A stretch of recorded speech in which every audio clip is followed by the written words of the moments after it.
Hello, everyone. Welcome to today's session on emotional intelligence and action, leading change with clarity, empathy, and impact. I'm your host today and our global head of leadership and development, Dr. Pugh.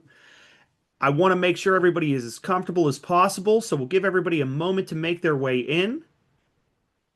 Just wanted to let you know that as this is happening, we are on Zoom for today's session. We will email you a copy of the recording after the webinar, so we do encourage participation throughout. So please use that chat feature. You're going to see me use this just and wonderful. The one thing I do want to mention is where it says maybe two hosts and panelists. I love it whenever we reply to everyone. So if you want to change it from to host and panelist, change it to everyone. We will use this chat feature throughout the session. Just a little bit about me. I am our head of leadership growth at Educate 360. I've been in this space for over 11 years. I've been in the teaching and training space for almost 2 decades now. I am an author, a speaker, a dad, four daughters. I am very blessed, very lucky. And since we are talking about having a lot of daughters, I love this topic of emotional intelligence because we need to have it.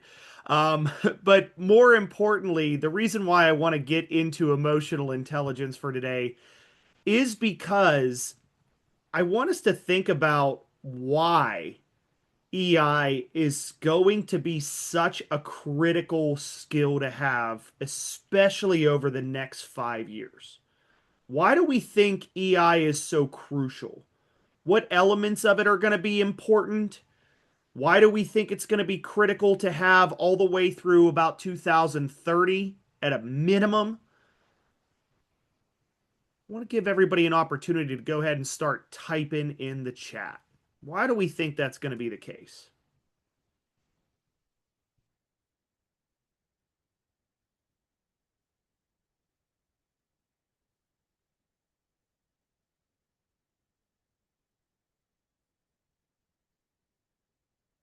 Number one, I love that I'm seeing keeping us human.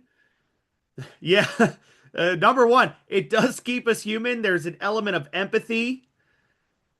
Right. And so there's a huge piece that we're seeing about AI, the explosion of AI, that EI is going to be really critical because that is going to be a separating element. I would agree with that. There is an increased emphasis on emotional development. New generations coming into the workforce, there is an emphasis on that too. As we are becoming more technologically dependent, EI is becoming even more important as a skill to have. Stress contributes to conflict, so knowing that emotional regulation is important. I really love that. Trust and relationship building and networking is going to be a massive skill over the next 5 years in order to get buy-in in decisions that occur. Chaos without losing sanity, awareness between the lines, relationship building. All of these things are really important. Um, Conflict resolution is another big one. I fully agree with this. I think all of these are so important to recognize. There's a lot of research out there, just so you know. And one of the things that we are going to be spe- Lorraine, I love that as an addition is work somewhere where a lot of folks might actually need it. So even in a current state, we might need it.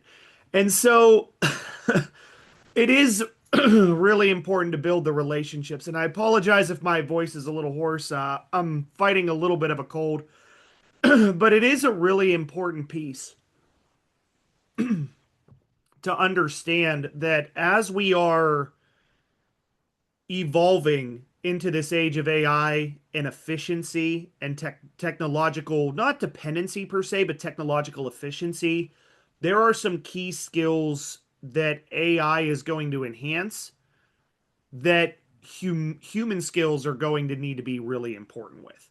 Um, we are actually speaking at ATD next week on this in Los Angeles, and there's going to be some really key pieces because right now, I don't want to call it the battle between human and AI because it shouldn't be a battle. It's really kind of this conjoinment between human and AI and the way that it merges and works together. And there's sort of this sort of chaos of AI entering this chat and understanding how we're going to work together. And so it's this understanding that one of the key skills that comes into play. I will give you the top 5 skills that exist. Number 1 is your ability to utilize critical thinking in the way you validate and verify information, because AI still does, believe it or not, make mistakes because it sources from the information it pulls, right? So that is number 1. Number 2 is emotional intelligence. Your ability to be able to shift communication and not just get it, but get people is a huge skill. So emotional intelligence is a key skill over the next 5 years. Number 3 is stakeholder buy-in. Your ability to know, anticipate, and understand stakeholder buy-in is a huge skill that AI can help with on a very basic level, but it is not at nearly the level it needs to be for getting stakeholder buy-in. Number 4 is crafting of message. So while AI is good at being able to edit and being able to adjust and being able to make sure that there are not grammatical issues of things, the ability to craft your voice, your message, and your approach still needs to exist. So how many of us have seen in business writing where people will, I hate to use this, but they will churn and burn. They call it churning and burning, meaning they will just put out an output in AI, and then they will put out an AI summary, and then they will just spit it out and send. And then they get this AI, and you can tell it's an AI generated email or an AI generated message and an AI generated approach. And it doesn't really craft the message that they actually wanted to say. So that is a huge, huge piece that is still missing. So the ability to craft messaging is really important. Lastly, a huge, huge piece here is interdepartmental networking. Silo busting is imperative. So where supervisory components of it might start going away, believe it or not, what management is going to start looking at as a skill set is the ability to cross accumulate in the ability to cross functionally work. And that's going to be a massive skill, is your ability to silo bust. So human capability is still absolutely at the forefront of today. Yep, absolutely. Yeah, Velvet. The reason why is because these are the elements of EI that we're discussing currently that is really important, that we are making sure that it is so important as a skill to have. So as we understand with EI and emotional intelligence of why this is important, EI appraisals are something that we really need to make sure we're doing over the next 5 years.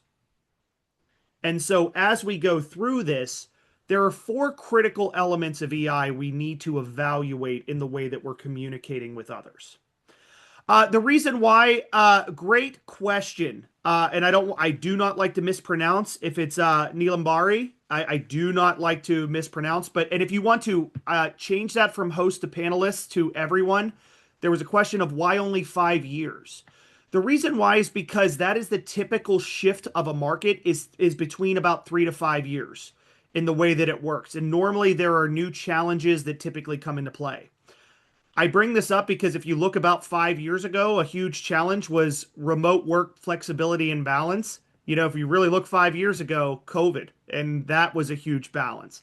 We've now managed that and navigated that. You know, there's been policies in place. There's minor challenges with it, but we've circumnavigated it. And now AI has become sort of this big push-pull now. And so 5 years from now, the challenges are probably going to be something different beyond it. And so that's how kind of quick revolutionary changes occur. Age of information versus age of efficiency versus things. I mean, that's about how quickly the average movements occur. So I hope that answers. That's a fantastic question. So EI appraisals are really important in the way that we have to look at how we communicate. And so the first piece of this that really becomes huge is self-awareness. Self-awareness is your ability to have personal competence and insightful understanding of yourself. It really does answer the question of I am who I am. It is your ability to look at yourself in the mirror and go, this is who I am. I know exactly who I am and I know why I am the way that I am. This is important because it inspires confidence. The reason why self-awareness is important is because it bridges confidence. And confidence is important in the way that we communicate. And so when we are people that have self-awareness, it is a great skill in the way that we communicate. The challenge is that if we only focus on self-awareness, what becomes the problem? And I will give, and some of us are already alluding to it, is not giving clear instructions. If we are only self-aware, we are not reading the room. We become too self-focused. How many of us have ever heard this line? Ready? It becomes something of not just this is who I am, but this is just who I am. This is just who I am. And it becomes something to where now it is no longer a space of self-awareness, but a lack of self-change. So what's really important here is while self-awareness is a piece that is important, we also need to make sure that there is meaningful action in the way that we are willing to adjust ourselves. And this is stubborn, exactly. And so because of this, this is where change is important. Self-management is also known as self-regulation. It is your ability to adjust yourself, to know where gaps may exist, to know where your I don't like to call them weaknesses. I don't. And not because I'm a fuzzy person. I will tell you, if anybody's ever done a DISC assessment, we have Tracom social styles, and I am a driving style or a D. I will tell you, self-aware, I am a blunt, direct human being. I love to drive. That's self-aware. But I also pull the great ice cube because I know that I need to check myself before I wreck myself. I know that I need to do that. And that is my self-regulation that I don't want to insert foot in my mouth. I know I don't want to say something that I want to regret. And so that is where self-management and self-regulation is your ability to recognize your cautionary tales. So I don't call them weaknesses. They are your cautionary tales. Absolutely. And that's the best part, Lorraine, is they may not realize that they're coming in hot, that they're coming in a little abrasive. On the same side, what we call the amiable style, or if you have disc, they might call them steady or the S's, is that they might be passive in some cases. And so while they are steady and supportive and kind, their self-management technique is they may not speak up as much as they should or could, and their ideas may be missed. So their changing point or their cautionary tale is that they need to pull a Kevin Hart, the great comedian Kevin Hart, and say it with their chest. And so those are certain things that we all have to look for where our points of recognition may be. That is why self-management is so important as an EI skill. And it can, and it's truly can, and I truly, once again, I don't like to mispronounce if it's Demelis or Demelis. It does expose it a little bit in our voice and our tone, which is why with AI, your ability to bring out your tone and know where readjustments may need to appear is so critical. And this is why emotional intelligence is so important. The other point that comes into play is social awareness. Social awareness, and this is what is so huge, this is where reading the room comes into play. This is your ability to recognize clarity. What does clear look like to other people? I always try to make sure that if I'm communicating to people, is it clear to them? Is it something that they will understand? And I will tell you that it is very often that I always try to, this is why we ask questions of, does that make sense to you? Did I explain that appropriately? I want to make sure that this helps. We try to use those clarification questions to help. So that's where social awareness is not just your ability to create clarity, but what it also means is your ability to pick up nonverbal cues. Are they squinting? Are they confused? Are they like, this doesn't make sense? Are they leaning in? Are they in? Are they with you?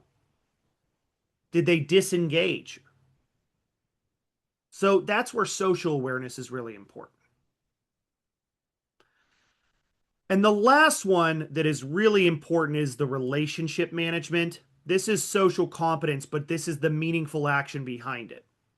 And this is in the books that I write, and this is so I have a book that I focus on that is kind of like emotional intelligence on steroids. It's really more about meaningful engagement. It's the 7 C's for stronger communication, education. And the one that I focus on here for the C's is connection. This is connection. Absolutely. I love that, Natalie. 100% is this idea is that illusion has taken place, is that we don't like to have things be unclear. Nothing should be ambiguous. So the C that ties to relationship management is connection. And one of my favorite phrases that this is a Dr. J stamp of approval. And write it down, put it wherever you need to in your pocket, is the greatest part about relationship management is that it's not about getting it, it's about getting them. It's not about getting it, it's about getting them. And I will share a pretty funny anecdote, and I will bring in another 90s reference. You'll start to see I'm aging myself a little bit, an early 90s reference. But I've been married 17 years. I've been with my wife for 21. And I am like the great Vanilla Ice. Because as the D, the driving style, if there's a problem, yo, I'll solve it. That's how I typically like to work, like my main man, Vanilla Ice.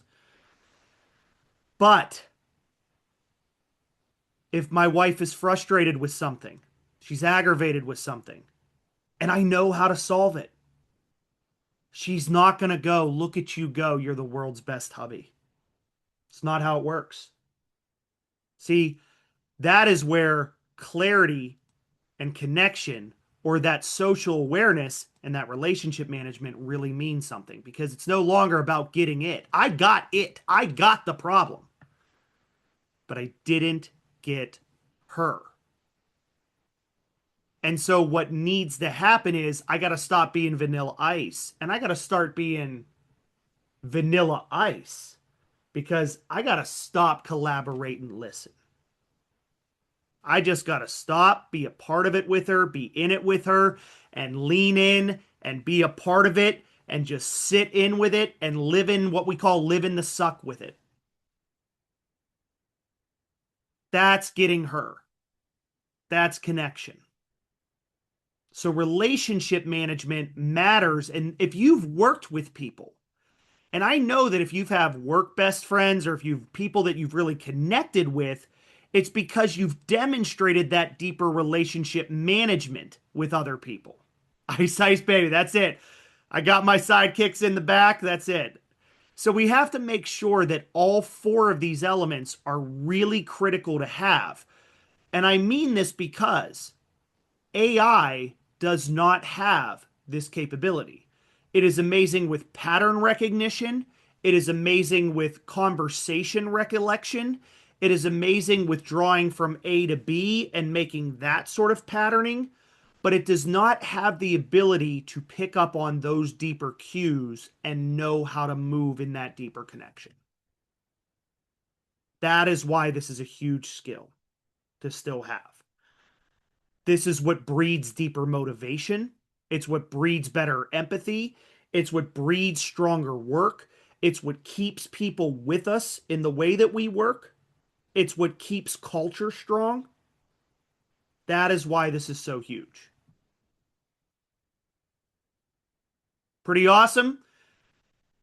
Pretty awesome. If so, hit a react button, throw a thumbs up. Let me know that you're with me and everything's cool on that end. Pretty neat.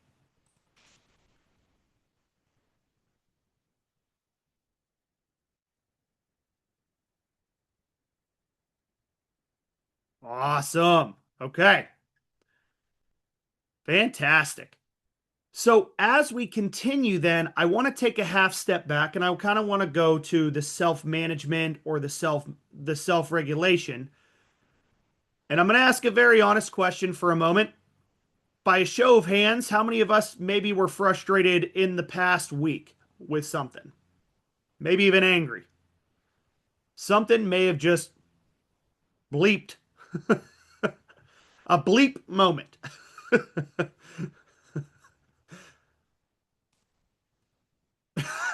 Even this morning. There we go.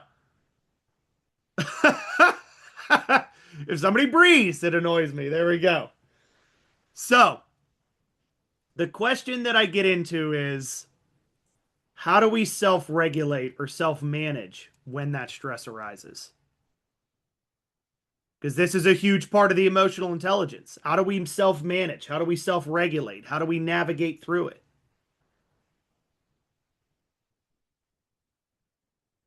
Breathe. Yep. So breathing is a huge component. It is a regulatory component that we bring in. I do like that.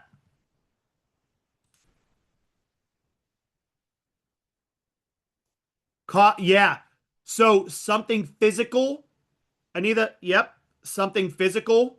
Leaning into empathy. Yeah. Thinking cognitive resonance, Tanya, is huge.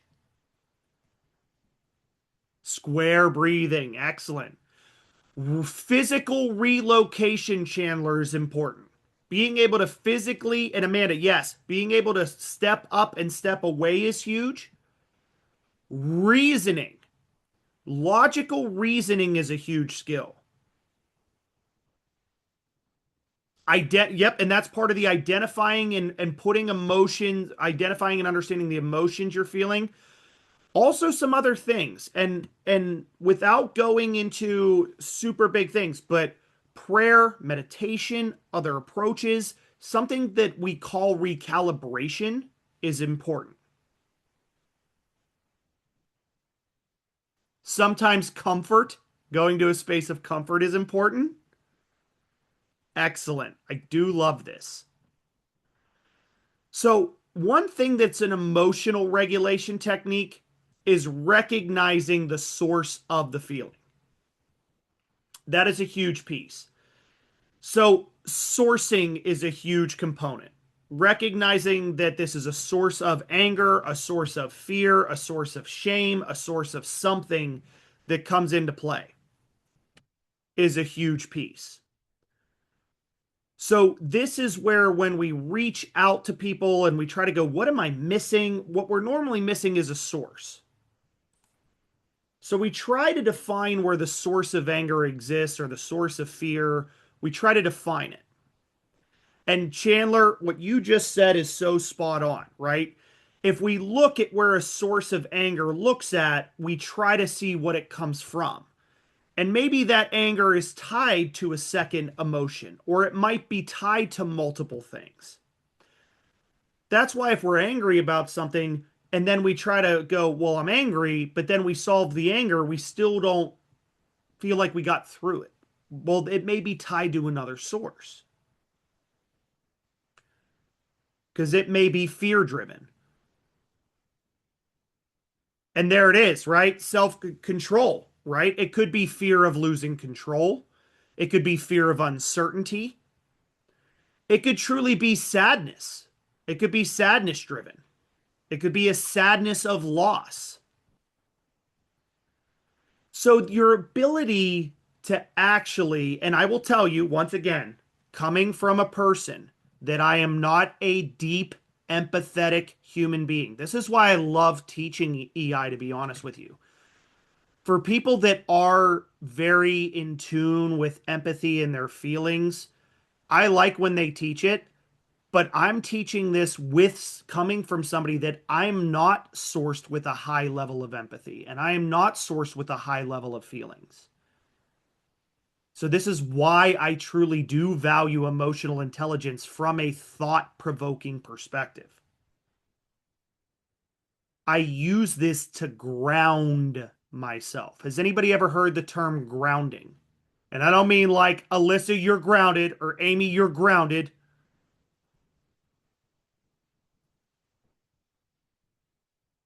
But your ability to ground yourself in the cognitive thought, or your ability to ground yourself in the reasoning or the understanding of it, gives you a little bit more room to reason. It gives you a little bit more room to move. So I'm going to talk to you a little bit about irrationality. And because irrationality is one of the biggest causes of emotional dysregulation. And we ready to practice this? I don't mean to make you angry, so promise. How many of you have had fun so far? Show quick hands if you've had some fun with me. Good. I ask you that because, as Lorraine has mentioned, I'm going to make you angry for a moment. So just remember this first. Just remember this part first, okay? All right. All right. How many of you feel like there just aren't enough hours in the day? And that's exhausting. It makes you angry. How many of you feel like we now have to do a lot more with less?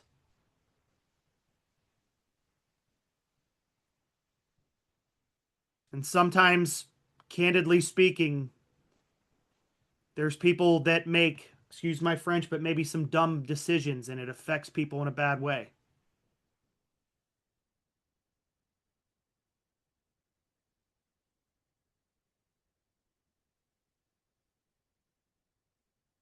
Okay. How we feeling right now, folks? How we doing? Sorry, sorry, sorry. Okay. All right. Blood pressure's up a little bit. Feel a little, whether it's angry, maybe a little sadness, maybe a little fears coming back to get us. All right. This is why sourcing becomes really important. We're going to source now. All right. So we're sourcing anger. And one way that we can source, I'm going to teach you sourcing. And one of the way I like to source is what is known as reframing. And this is a technique that I use is fabrication versus fact. Has anybody ever heard of fabrication versus fact?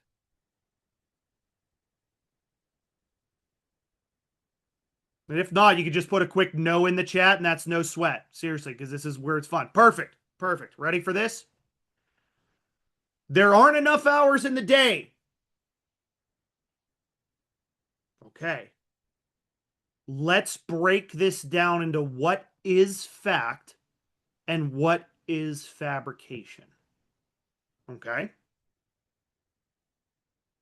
Okay. Now we're getting to fact, right, Nathalie? I love this. There's always the same amount as there's always been. We've just added more things to do. Let's ask a few more questions to reframe.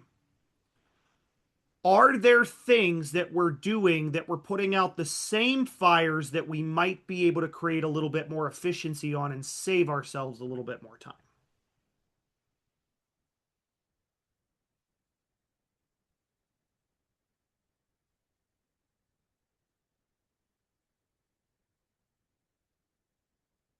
Are there things that we're doing that we're putting out the same fires over and over and over and over again that we might be able to build a process that could save us time in the long run?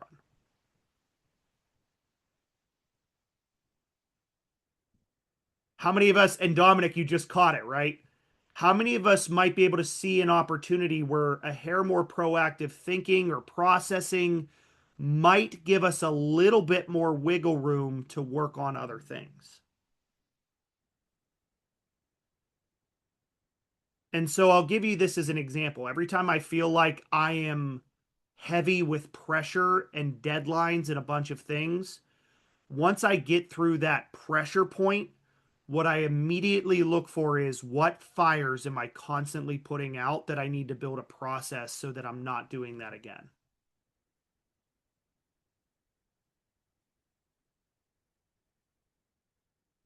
Scott, now look what we're doing. What can I hand off or delegate? What could I start empowering other people to maybe take on that could be a skill set of theirs?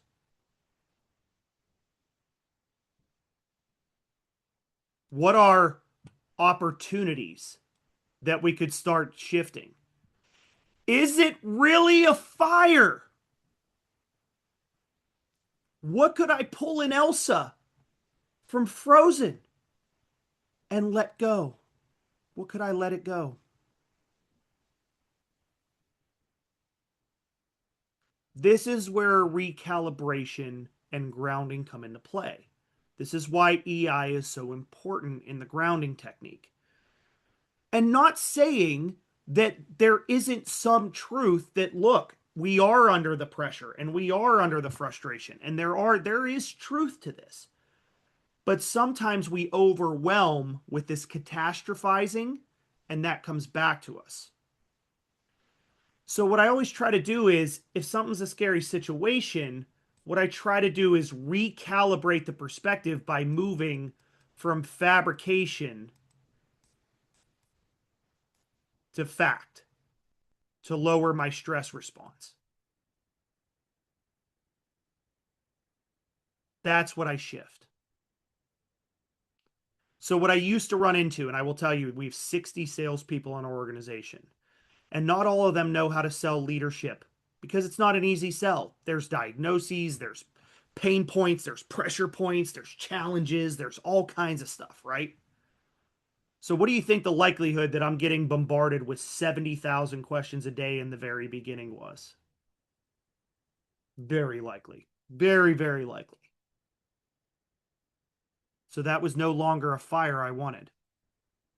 So what I started doing was build a process, build sales enablement and training, and then build in some delegation to have some people help out to be able to start taking some step one to help guide that pressure point.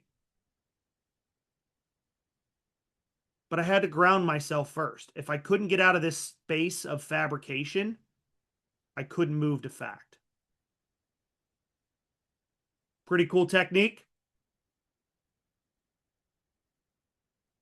How many of us like that one? Pretty neat.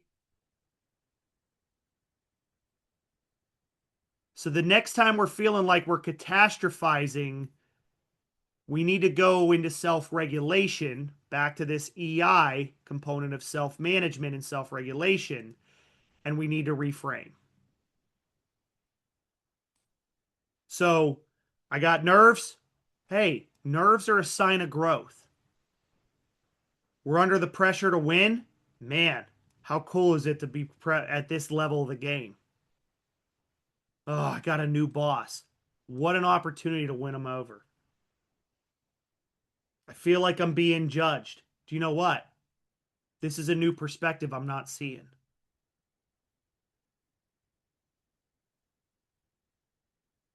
Anytime I'm being challenged, anybody get challenged by employees and sometimes they're not even pleasant about it? This is stupid. This is stupid. I got one of those a while back. Yep. You know, my favorite line is, it's such a disarming mechanism. You ready for this? I will tell you, I use this and it's so disarming. Jay, Jay, this is stupid. I'm in. I'm in. Why? I'm in. I'm in. You got me. I'm in. Why? What a better way to create mutual accountability and moving forward than I'm in.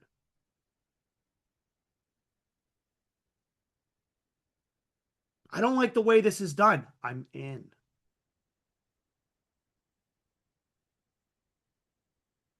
It shows you're forward thinking. It shows you're in motion. It shows you're not afraid of being challenged. It shows that you're collaborative. It's the easiest way to self regulate and move forward. Isn't that neat?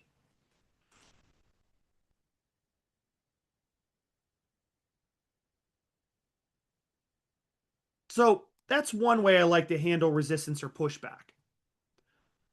In the sort of the last 10 minutes, I like some people are like, I'm stealing, forgive me, but I'm stealing that one. So, how else do you handle resistance and pushback when you get it? What are some other things you do?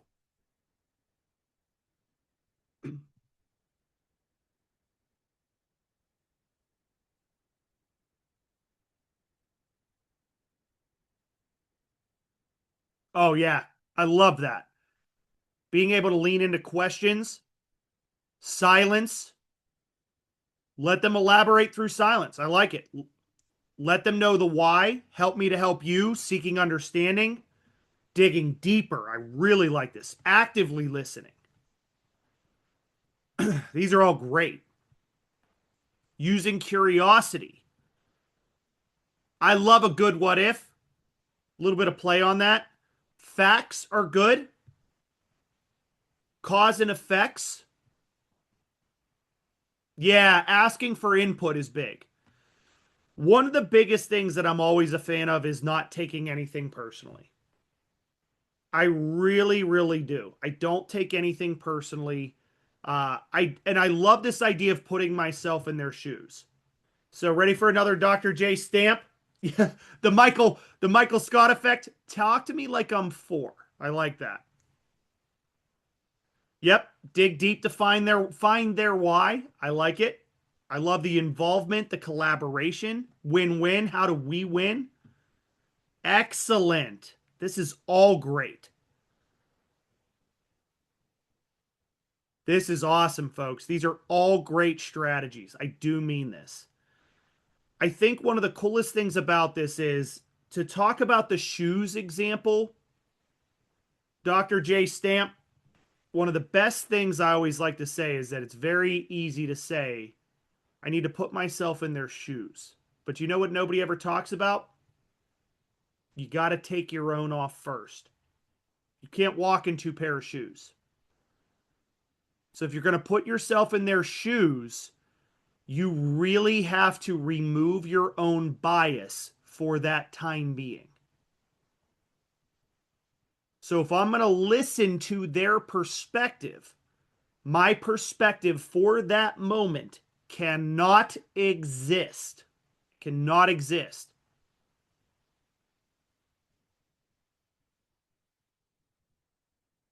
That's a huge piece whenever we're putting ourselves in their shoes. What does that really look like in a day in the life? What does that look like when they're up against that?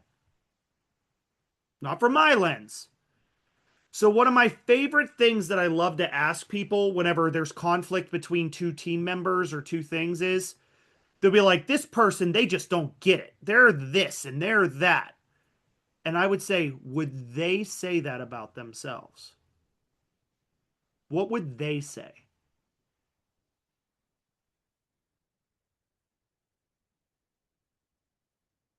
And they wouldn't. It forces them to really look at that other angle. So, what I really try to do is I lean into what's called constructive dialogue. It's a huge piece of what I try to tackle. I really go in with this understanding of assuming positive intent. I like that too. If you haven't been in my shoes, don't tell me how to tie the laces. It's the vice versa. I won't tell you how to tie your laces because I've never been in your shoes, right? I always try to lean into this that, you know what, what's clear to me is not going to be clear to you, and vice versa. So I need to already focus on that. So guess what? My dad gave me one of the best piece of advice growing up in sort of being married is I don't want to be right. I don't want to be right. I just want to be happy. I don't want to be right. Being right is not as important as being happy. And being happy doesn't mean just, and what he explained was being happy doesn't mean just giving in, right? And giving up and just quitting. Being happy means that it's not about winning. It's about really looking at what happiness looks like by at the end of this. So I'm going to be open. I'm going to assume best intentions. I'm going to anticipate that we're coming out on the other side in a good way. And we're going to come from a place that's real.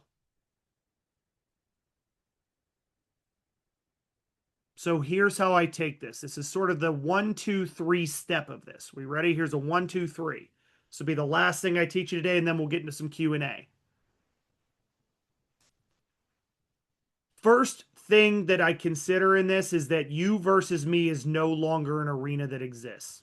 Before I enter the arena, you and me, we don't exist anymore. That's an arena. I am now the bullfighter. Ole. We do not, it is not you versus me. We are in the dance together. Yeah. And Chandler, you're right. It's relationship over ego. Like it's not the egos don't care if we're happy. So for us, it is about us versus the opportunity. So instead of this versus this, it is now pivoting to shift where it's us moving forward together. So that's the first mindset shift we have to have. Once you do that, step 1, you got to find what is called your enquiry phrase.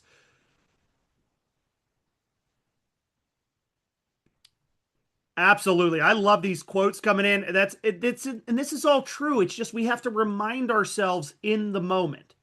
That's what EI and self-regulation is about, is remembering these things in the moment. So enquiry is your ability to find your discovery phrase or your question phrase. So some people will go with, tell me more. Talk to me. Talk to me on that. Hey, walk me through that. I might be missing something. Hey, can you show me what that looks like? The Michael Scott one, as we talked about. Explain it to me like I'm 4. Can you give me an example? Hey, help me to understand it because I'm missing something. My favorite is, my go-to is I take I'm in and I say, talk to me. I'm in, talk to me. That's my inquiry. That is my go-to inquiry that just disarms them because they're expecting a fight and now they just got somebody that just pivoted right with them. It's like they're expecting a sword fight and then next thing you know, they got this guy right next to him going, all right, who we fighting now? And they're like, wait, what? And we're like, yeah, who we going to get? Let's go get him. They're like, what? Wait, no. How does this work? Wait, what are you doing? No. We got this. Let's go. It's just a huge disarming mechanism. It's so hard to fight against somebody that's working with you. So that's step 1. Step 2 is I move to mirroring. And mirroring is not just nonverbal matching.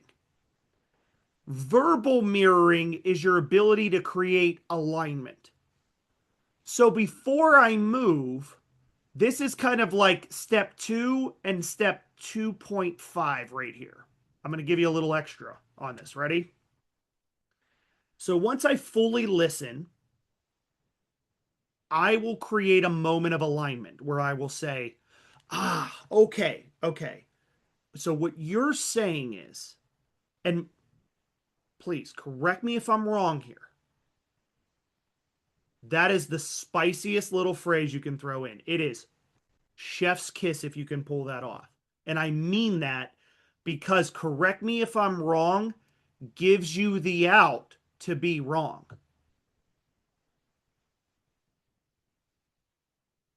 Okay, so what I'm hearing is, and please correct me if I'm wrong here, because if they do that and you're wrong, they're not going to go, no, you jerk. They're going to go, not kind of. Yeah, not quite, but kind of. But what I'm really saying, and then they're going to tell you what they're really saying. Because not everybody communicates clearly the first time when they're upset. But when you use mirroring, you get them closer to alignment.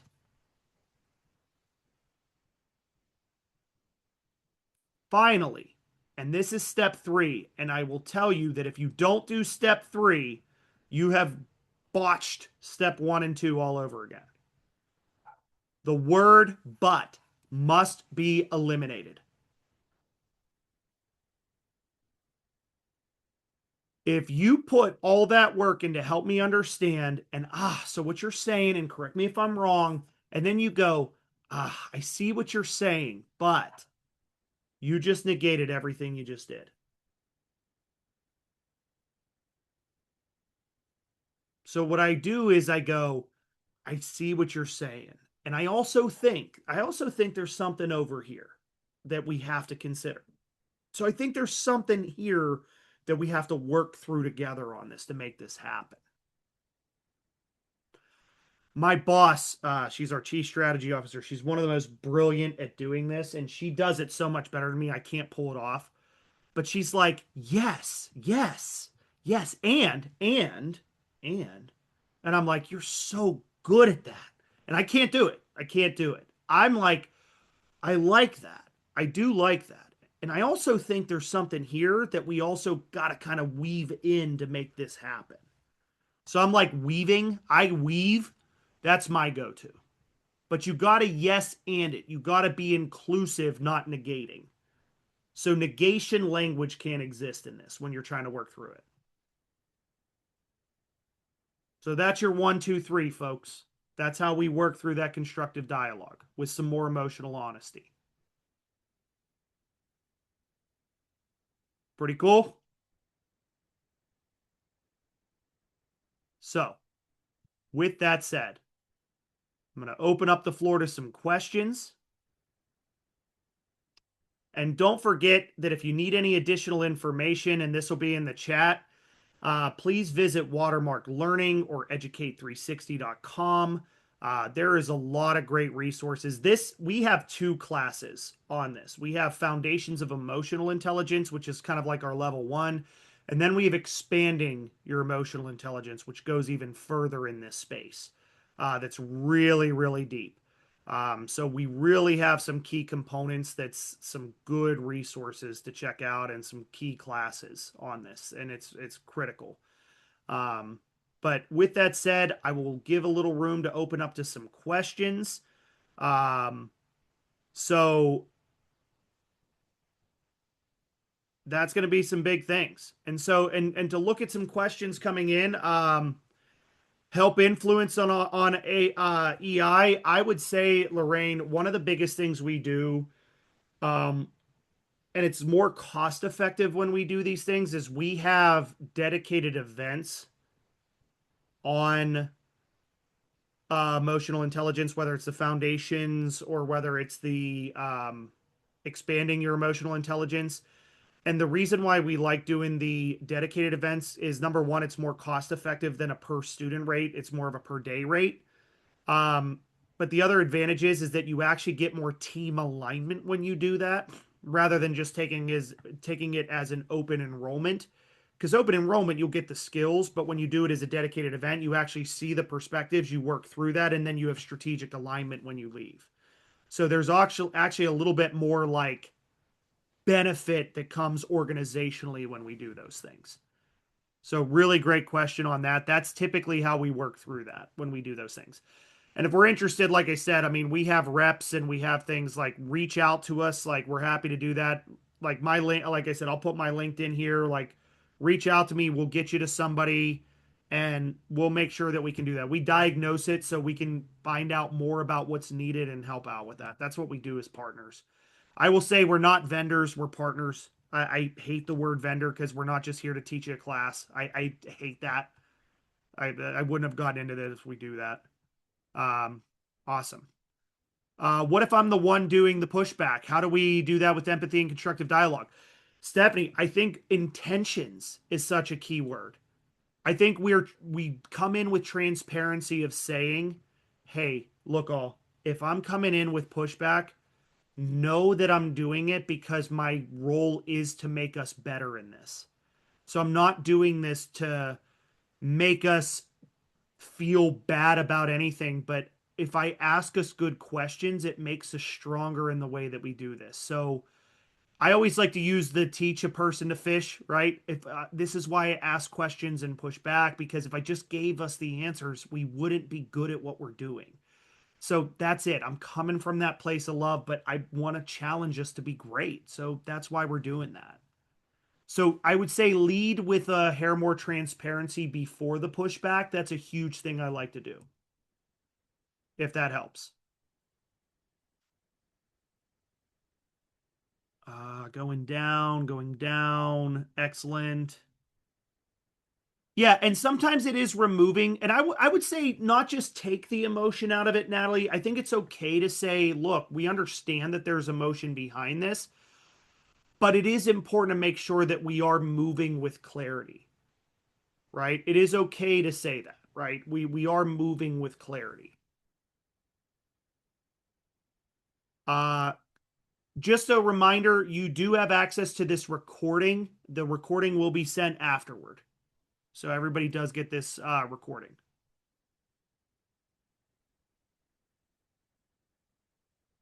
Once again, folks, we do dedicated events on this. They are so much more cost effective than just signing up for an open enrollment. And the reason why is because you can get better team alignment, strategic alignment, organizational alignment.